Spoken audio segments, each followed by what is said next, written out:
Hi, welcome to Peace Network Snapshot. I'm Chaewon Moon, a researcher at Peace Network. And I'm Ollie Terry, another researcher here at Peace Network.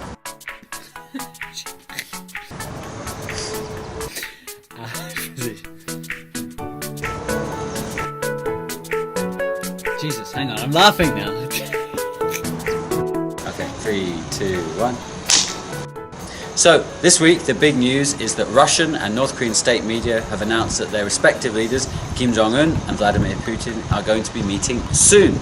No details have been announced, but it is expected that Kim Jong-un will travel to the Russian city of Vladivostok. Okay, there are 5 facts that you need to know about the upcoming summit. First, Putin is the first foreign leader to meet both Kim Jong-il and Kim Jong-un. If the meeting is realized, Putin would be the first foreign leader to meet both Chairman Kim and his father, former chairman of North Korea, Kim Jong-il. In 2000, Putin visited Pyongyang to have a summit with Kim Jong-il. That was the first time any Russian contingent had visited Pyongyang, even including the time of Soviet Union regime. So, why exactly is Russia interested in North Korea? Well, a short answer to that would be it seems to be interested in backing countries that have a sort of similar ideology to they had during the Cold War. In 2015, President Putin signed this so-called Law of the Free Port of Vladivostok, and the purpose of this law is to boost social and economic development with Far Eastern countries that are close to Russia. Additionally, there is the potential for economic cooperation with North Korea, so this could expand Putin's Far East policy, perhaps by exporting natural energy to North Korea, or possibly even South Korea.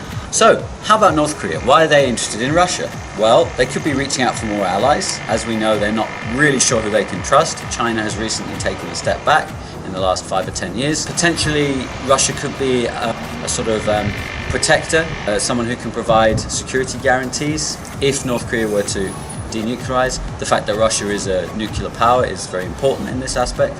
Both Russia and North Korea are very anti-US. They can build up a kind of anti-US bloc along with China, which will boost relations, security, trade. A big potential point why North Korea might be interested in Russia is it's a potential alternative as a nuclear handoff. If they were to denuclearize and they have to give their nuclear weapons to somebody, maybe they would prefer that somebody to be a neighboring country and someone that they have a closer relationship or alliance with, or maybe a closer ideology rather than the US.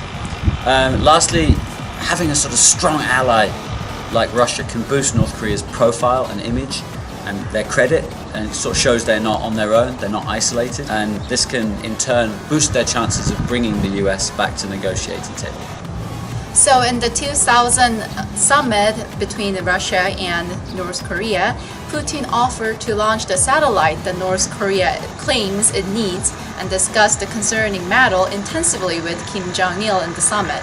After the summit, Putin publicized the results in front of the press that Chairman Kim said he is willing to give up development on long-range rocket if other nations support and fulfill its needs. So it seems that North Korea was willing to give up its rocket or space-launched satellite, and for now it is another possibility that North Korea is willing to give up. So Chaewon's just walked you through the 2000 summit between the North Koreans and Putin. So how about this potential summit in 2019? What can Putin do? Well, potentially he might look into some sort of workers deal. There are currently around 8,000 North Korean workers working in Russia, or, and perhaps more importantly, he might look to revive the past deal which broke down in 2000.